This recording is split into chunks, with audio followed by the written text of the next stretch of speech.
Assalamualaikum warahmatullahi wabarakatuh. Shalom, Om Swastiastu, Namo Buddhaya, salam kebajikan bagi kita semua.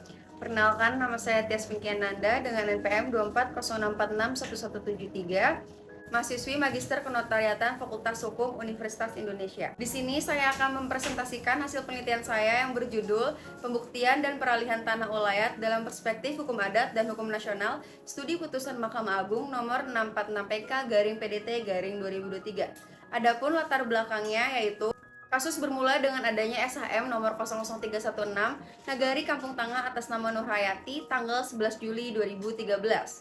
Adapun tingkatan peradilan yang berbeda yang menyatakan bahwa pada tingkatan pengadilan negeri mengabulkan gugatan penggugat yaitu Zulbahri yang menyatakan bahwa tanah pusaka tersebut adalah tanah pusaka tinggi milik kaum.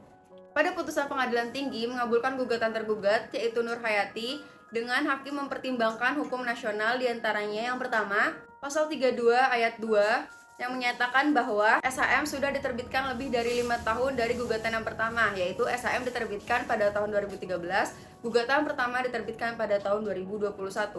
Pasal 1967, hak kepemilikan sudah gugur setelah melewati jangka waktu 30 tahun. Yang ketiga, pasal 10 WPA, tanah pertanian harus dikelola secara aktif. Dalam hal ini, Nurhayati secara aktif menanam jagung dalam tanah sengketa tersebut. Perdebatan dalam sengketa tersebut memperlihatkan adanya tarik-menarik antara hukum adat serta hukum nasional. Dalam putusan banding yang lebih berpihak kepada sertifikat memperlihatkan bagaimana hukum nasional lebih ditempatkan secara dominan.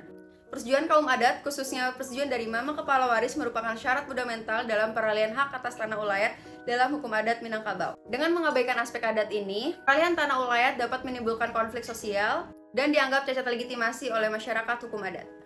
Novelty pada penelitian ini adalah penegakan kembali supremasi hukum adat dalam peralihan hak atas tanah ulayat, serta pengabaian prosedur adat oleh PPAT atau BPN dapat menimbulkan cacat yuridis pada sertifikat yang diterbitkan. Adapun rumusan masalahnya yaitu, yang pertama, bagaimana kekuatan pembuktian SHM yang diterbitkan oleh BPN berdasarkan akta PPAT dalam sengketa peralihan hak atas tanah ulayat menurut perspektif hukum adat Minangkabau, studi putusan Mahkamah Agung nomor 646/PK/PDT/2023.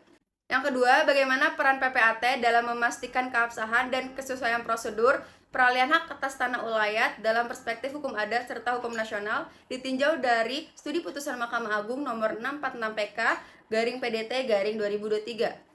Adapun metode penelitian dari penelitian ini adalah ditinjau dari bentuknya. Penelitian ini menggunakan penelitian doktrinal.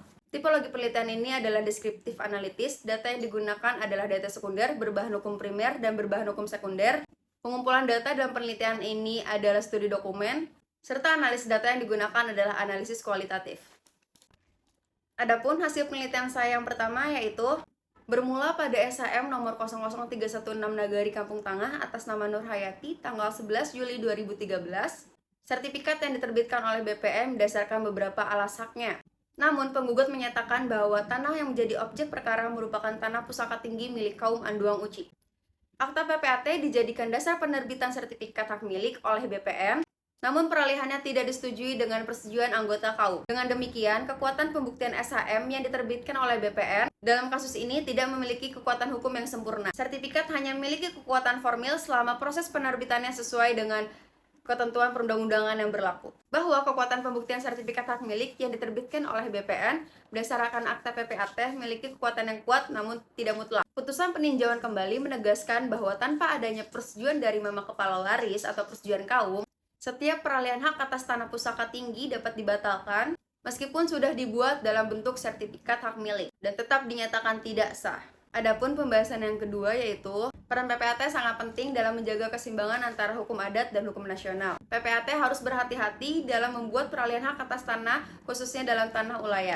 Putusan Mahkamah Agung nomor 646/PK/PDT/2023 memberikan pelajaran bahwa PPAT memegang peranan penting dalam melindungi hak komunal dari klaim perorangan yang tidak sah. Dalam hal ini, PPAT Soehardi serta PPAT yang telah membuat sertifikat hak milik nomor 00316 atas Nurhayati telah lalai serta telah berkontribusi pada hilangnya harta pusaka tinggi milik kaum tersebut. Sedangkan para hakim mengoreksi kembali supremasi hukum adat dalam kasus ini, membatalkan sertifikat yang bertentangan dengan hukum adat.